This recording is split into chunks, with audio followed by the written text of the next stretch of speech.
அனைவருக்கும் வணக்கம். நம்ம பழக்க வழக்கங்கள் நம்மளை எப்படியெல்லாம் ஆட்டி படைக்குது.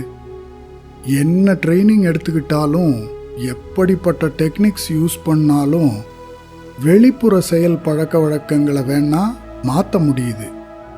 ஆனால் உள்ளுக்குள்ள மனசில் வர்ற சிந்தனை பழக்கங்களை மாற்றுறது பெரும்பாடாக இருக்கு இல்லையா?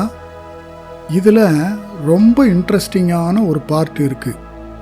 இன்னைக்கு எவ்வளவுக்கு எவ்வளவு படிப்பு, அதாவது எஜுகேஷ்னல் பேக்ரவுண்ட் சவுண்டாக இருக்கோ அவ்வளவுக்கு அவ்வளவும் நம்ம லைஃப் பீஸ்ஃபுல்லாக இருக்குங்கிறது தானே நம்மளோட பொதுவான எண்ணம்.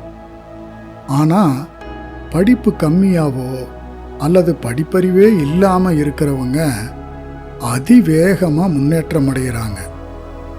இது ரொம்ப ஆச்சரியமாக இருக்கு இல்லையா? உதாரணத்துக்கு, ஒரு மிகப்பெரிய எம்என்சியை தொடங்கினவரோட எஜுகேஷ்னல் குவாலிஃபிகேஷன் அந்த நிறுவனத்தோட அடுத்த கட்டத்தில் இருக்கிற முழுக்க முழுக்க அந்த கம்பெனியை நிர்வாகம் பண்ணுறவரை விட குறைவாக இருக்கிறத நாம் கண்கூட பார்க்குறோம் இல்லையா? இது எப்படி?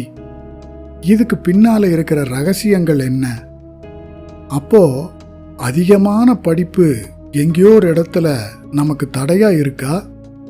குறிப்பாக நல்லா படித்தவங்களை விட படிக்காத சாதாரண மனிதர்களுக்கு எப்படி தைரியம் அதிகமாக இருக்கிறதுங்கிறத பற்றி உளவியல் ரீதியாக நாம் புரிஞ்சுக்கிட்டா தான் இதற்கான ஒரு தீர்வை நோக்கி நகர முடியும். அப்படித்தானே? இன்னைக்கு கல்வி இல்லாமல் இருக்க முடியாது. அதே சமயம் அந்த கல்வி அறிவு நாம் விரைந்து முடிவெடுக்கிறதுக்கு முட்டுக்கட்டையாக இருந்து நம்ம முன்னேற்றத்தை ஸ்லோ டவுன் பண்ணவும் கூடாது. போட்டிகள் நிறைந்த இன்றைய அவசர உலகத்தில் இது இரண்டும், அதாவது கல்வியும் முடிவெடுக்கும் தைரியமும் பேலன்ஸ்டாக இருந்தால் தான் நாம் எடுக்கிற எந்த ப்ராஜெக்டும் நிச்சய வெற்றி பெறும். இதை பற்றி விரிவாக தெரிஞ்சுக்க கீழே இருக்கிற ப்ளே பட்டனை அழுத்தி முழு வீடியோவையும் பாருங்க. நிச்சயம் உங்களுக்கு ரொம்ப யூஸ்ஃபுல்லாக இருக்கும். மனமார்ந்த நல்வாழ்த்துகள்.